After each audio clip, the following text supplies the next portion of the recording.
the topic I'm going to talk on today, I'm trying to think of what would be the most quintessentially male topic to use as a kind of analogy towards health, is looking at the F-117 Nighthawk, one of the first stealth jet in existence. And the fascinating thing about it, so the F-117 Nighthawk was based on math that was done in the 60s, but there wasn't technology for it. In the 1970s, the United States was finally able to begin work on it because we had more of the technological innovation to begin thinking of how could you build a jet that would not appear on radar so that it would be undetectable. And fascinatingly, this plane is 60 feet wide, 40 feet long, and about 12 feet high. But with the specific angles and absorbent materials on radar, the cross-section of this jet is only about the size of a postage stamp. So really sensational engineering. The hard part about this, in order to be able to craft the angles of this plane in such a way that it has near invisibility on radar, it is very aerodynamically unstable. In fact, it is completely aerodynamically unstable. So Autopilot in the F-117, and this was in service from the late 80s through the early 2000s, had been some kind of black ops projects, and it actually had been out since the late 70s. But Autopilot is critical throughout the entire flight. This Autopilot historically had been really good during takeoff and cruising altitudes, but at landing, the Autopilot struggled. It was at this phase that the pilots needed a lot of input from their ground team, and there were many adjustments that were needed by the pilots. So when we think about just how many people it would take to fly and get into the air one of these things, there would be 1,200 individuals solely responsible for the F-117, and it would take about 60 hours of groundwork or more for every 1 hour of flight time, and many different disciplines were required to get these planes and keep them in the air, from weather to flight equipment to airfield operations to radar, current operations, weapons and tactics, a whole team of people. And so if we think about the typical flight path, there's the taxi, climb, cruise, and descent. And touching back into that autopilot topic, which is really kind of the central theme of today, when we think about the number of documented crashes that have happened with the F-117, a few happened on the climb and cruise side, but the majority of these crashes happened in descent. And when they do the root cause analysis looking at why did many of these crashes take place, it results because of an overly self-confident pilot that was reluctant to acknowledge the limits of the autopilot, reluctant to communicate sufficiently, and then also to incorporate the adjustments recommended by the ground team. So as we transition from a talk about a stealth jet to now the people that might or might not be flying the jet, humans, we've been Earth's apex species for a long time, and we really have not had any upgrades to our health autopilot in the last couple thousand years. One of the recurrent themes that I'll talk about with people that I care for clinically, I'll say, now our human body is going to behave the same way today as if we were living 2,000 years ago. All of the same stresses and physical things we experience, our body is going to interpret them saying, okay, if I was in the year 24 rather than 2024, what would I need to do physiologically to adapt and respond so that I could survive? Now, the hard part is so much of our actual daily routine and the societies we live in has notably changed so that our physiological responses in some of these spots actually set us back rather than setting us forward. But if we didn't have this physiology 2,000 years ago, none of us would be here today. So it's a fascinating conundrum. So thinking through, if rather than thinking about a flight path of an airplane, I think about a health path of a human being. So we start out as young kids, and early on we need so much help from our parents. But magically, around the age of 5, every day we start waking up with a little bit more autonomy, a little bit taller, stronger, faster, smarter. And in this kind of ancient autopilot side of things, when we hit 12 or 13, that's when we all hit puberty and start to have this drive to procreate. And then we reach this effortless peak of health, what do you know, about 12 to 13 years later, around the age of 25. And in the ancient world, we would have kids at 12 or 13, raise those kids to be 12 or 13, and we would begin in our descent, thinking of average ages in the 30s or 40s. But fortunately, as we've gone throughout time, we've been able to extend this plateau, not really through having better doctors, but having really better public health. Thinking of how do we manage sewage, how do we keep workplaces safe so we're not having unnecessary accidents, how do we keep food clean so that we're not getting sick because of eating that.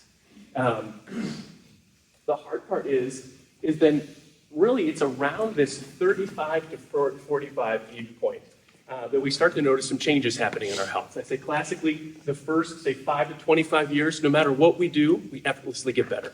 I've got a 7-year-old, a 3-year-old, and a 9-month-old at home, and thinking of just of the 3-year-old and the 7-year-old, they never wake up saying, hey, Dad, what's the new developmental thing I'm supposed to work on today?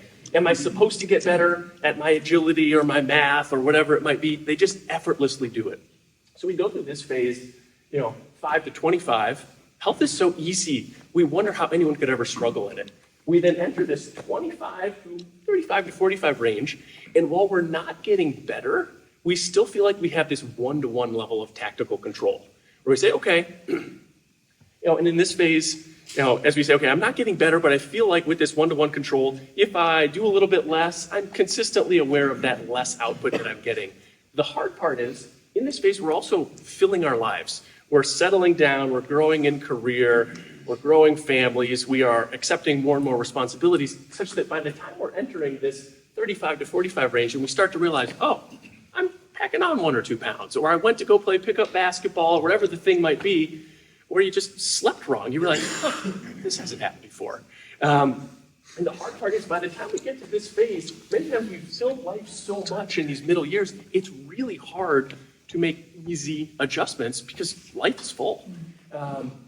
So thinking as we enter this descent phase of kind of the natural human progression, and we'll go through in a second kind of an alternative that we really want to push towards, the variables that come up, just as if we were a pilot and this was our flight path, what has been my training? Have I thought in and about how to age well? Not just how to treat the certain diseases I have, but actually thrive.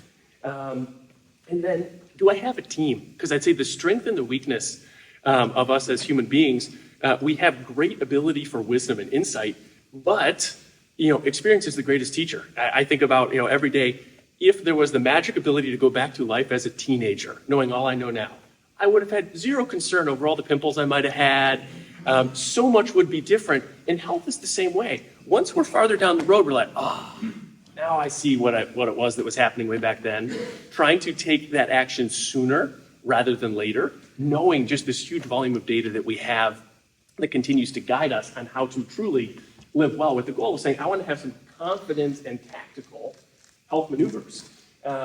And the stat that I use to humble myself, I call it the 50-50 stat, because, candidly, I live as a human being and talking with all others, the classic number that people think of, and you're saying, okay, how long can a human live? Right around 100 years. I call it my 50-50 stat. From the World Health Organization, it wasn't until after the year 1950 that global life expectancy at birth first exceeded 50 years, which is pretty humbling. So thinking about ourselves as a whole species, this autopilot isn't reliably getting me to 100 plus. And even in 2019, pick a number before all the COVID stuff that had gone on, life expectancy on the whole globe was only about 65 years. So when I think about us as a species, it says, okay, if I want to live really healthily, really vibrantly, into my 80s, into my 90s, I can't just coast through this. I'm going to have to essentially have a strategic plan in order to get there. So when we think about some alternative approaches, so the standard approach, the medicine 2.0 approach. Medicine 1.0 is before we had science and we were just experimenting. Like, let's do some bloodletting at the barbershop. Let's do whatever. Medicine 2.0 is the scientific method of saying, how do we treat disease? When we have a problem, what's the best way to fix it? And how do we keep ourselves alive as long as possible? This was a huge breakthrough from the early 1900s and even a little bit before, as we start to think about sterile technique, discover antibiotics, better understand physiology.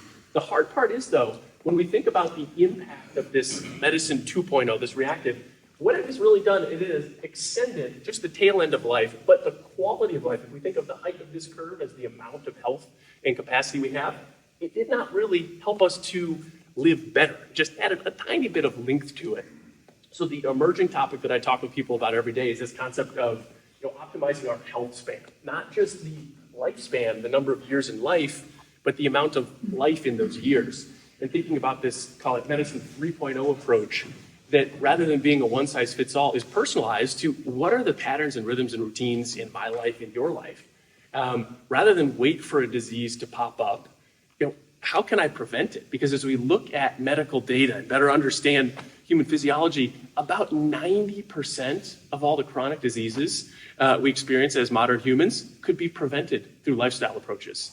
And it's just that startling fact. And then we think of how much we're spending on these chronic diseases, cholesterol, diabetes, blood pressure, a huge array of these things. We spend, 80+% of all healthcare dollars on this. And it's like I've seen presentations from the U.S. Surgeon General a couple years back, basically saying that our lack of sustained health is a national security problem based on how few people even could qualify for military service nowadays based on just those entrance components. But then also when we think of it fiscally, if the whole country is getting so sick and requiring so much expense, healthcare spending is 20-25% of the GDP and continually going up. We need to figure out a better way to live life so that we are really enjoying our age rather than feeling a continual decline. So the approach, as we think about how do we get there, first and foremost, the hardest part, the reason why this is not effortless and everyone's not doing it, you need an interested pilot. And if we are the person experiencing health, we're that pilot. In the medicine 2.0 system, I show up to the doctor, they check a few things, tell me if I need any medicines, I go on my way. When we're thinking about optimization, I need to have some interest. I want to have I need to have this passion, this active pursuit.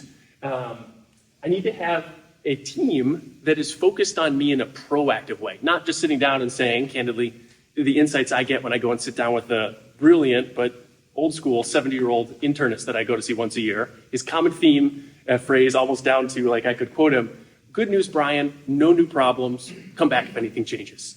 Transition that to if we were talking finance, that'd be like sitting down with your financial manager and they say, "Good news, you're not bankrupt yet. Come back if anything changes." It's like, no. Michael, I want to optimize financial ability. I want to optimize health. I don't just want someone to show up at the last minute and say, "Good news, you came here right at the right time because everything's falling apart." It's like, no, I want to keep things together. We really need a team for this. We need to continue to focus on improvement and prevention. And we need to have a commitment to excellence and be willing to kind of narrow that focus to what matters most. So as we think about these domains, we really want to think not just on the medical side, but how am I fueling my body? How am I moving my body? How am I recovering? And as we think about this, there's so many different topics that we'll get into of thinking through, as I'm fueling my body, where am I at? Am I adequately muscled? Am I metabolically healthy? Do I actually have a test that's telling me that? And do I have a team that is experienced in getting me there? And also thinking about in all these domains, how we're moving the body. What's my strength? What's my range of motion? What's going to be the limiting reagent in my health? It's like thinking of simple things. Back pain, that is the most expensive problem that modern humans suffer from. While it is totally separate from so many of these other chronic disease things we talk about, it's this domino effect. If I start to have recurrent chronic back pain, I'm going to be less active because I'm trying to guard my back. And as I'm less active, my cardiovascular system is going to become less fit. And then I start to see all these surges in heart disease. So it's really thinking through, how can I stay proactive? It's like find those inflection points rather than the huge changes in the slope of the curve where I'm just entering this free fall period. And the hardest part about this, and for me, the beautiful part about it, is it's the consistency piece. It's not this Herculean effort where you're saying, okay, I'm going to be super intense. No, it's saying, let me make a few small tweaks and be really consistent. And it's really miraculous to see even just simple things of what changes in my physical and intellectual ability as I focus a little bit more on sleep, the quality, the quantity, the regularity and timing, seeing that that is very much that foundational element for so many of these other parts of life. And then thinking about other topics that aren't often discussed in a medical environment. How is the stress in my life? Am I aware of it? What does it look like? What's the magnitude of impact? And then also, what's my level of control of that stress? And how do I find that ability to cope with, high level or low level of control over the stressor and still thrive, not just survive? And also thinking of some of these big picture questions on the psychological side. How do I define, what is satisfaction? What is my meaning and purpose? What is the role of character? What is the level of community and social support that I both receive and provide? And then what's this level of stability I have, both relationally and occupationally? How does that all fit together into this really vibrant nature of who I am as a comprehensive human being, not just the doctor's office style of things? So when I care for people at Shift, our medical practice in River North, and we care for individuals and corporations, a real, amazing mix of, anywhere from couch potatoes to Navy SEALs. So see everywhere in between. There's never been a person I've sat down with that didn't have room for improvement. Even that, classic SEAL who was active duty within the last 12 months and shifted out to a civilian role still had huge domains for improvement because he had trained his whole life saying, how do I train so that I survive tomorrow? And to shift in his mindset in and around health to go from performance to sustainability and sustained health was a notable shift. He had one of the strongest minds you could think of, but at 30-something, he had the body of a 60-something-year-old. We said, we need to slow things down. We need to train smarter. And sure enough, with some small tweaks, felt better than he's ever felt. But we acknowledge health doesn't happen inside of the four walls of a doctor's office. It's one of those things of almost like, disarming the physician of saying, when we make plans as physicians in a doctor's office environment, it's just that, it's a plan. The real health is either won or lost out in life, in the decisions we make, in the patterns that we establish. Health is continually earned and not given. And when it comes to health, each of us is in that pilot's seat to be that one who is the change maker, the driver, the decision maker. And we need to continue to focus on progress rather than perfection. Building out a stepwise plan so that if I've got the couch potato, and they say, oh man, Brian, you just mentioned you care for some really, really in-shape individuals. I'm never gonna get there. I say, good news. Improving our health is like climbing a flight of stairs. Nobody sets a realistic goal to say, okay, you're now on the first floor. The objective for today is I need you to jump this entire 10-foot flight of stairs in one bound. No, we take the steps one at a time, but so often in health, we'll often, unfortunately, approach things in these really aggressive ways of saying, okay, I'm gonna make this radical shift in what my routines are. The hard part is usually those types of changes are not sustainable. And then what we end up doing is we exhaust ourselves, we burn ourselves out, and we feel a little bit, dejected or disempowered and say, wow, I guess it's just not for me. I'm not supposed to be healthy. I guess I just have to be a certain way. But being able to focus on staying proactive, to be able to really optimize health in a sustained, systematic way with a team around me that is focused on that success is just such an imperative thing. So as I think of and wrap up throughout this kind of brief convo today, and then can turn it over to you guys to either ask me questions or chat amongst your groups. That really the imperative, and I've got in the handout a anti-crash course basics. Thinking what are some of the foundational elements I should be doing to optimize health? Really, encouraging all of you guys have a team of people in your life that is connected and centered around you to help you be better.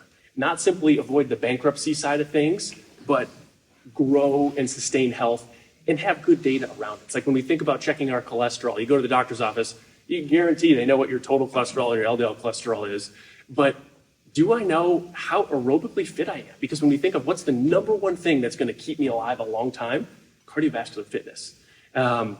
And then thinking, okay, what's my mobility? How am I fueling my body? It's all of these small, individually minor, but collectively major components in life to be dialed in.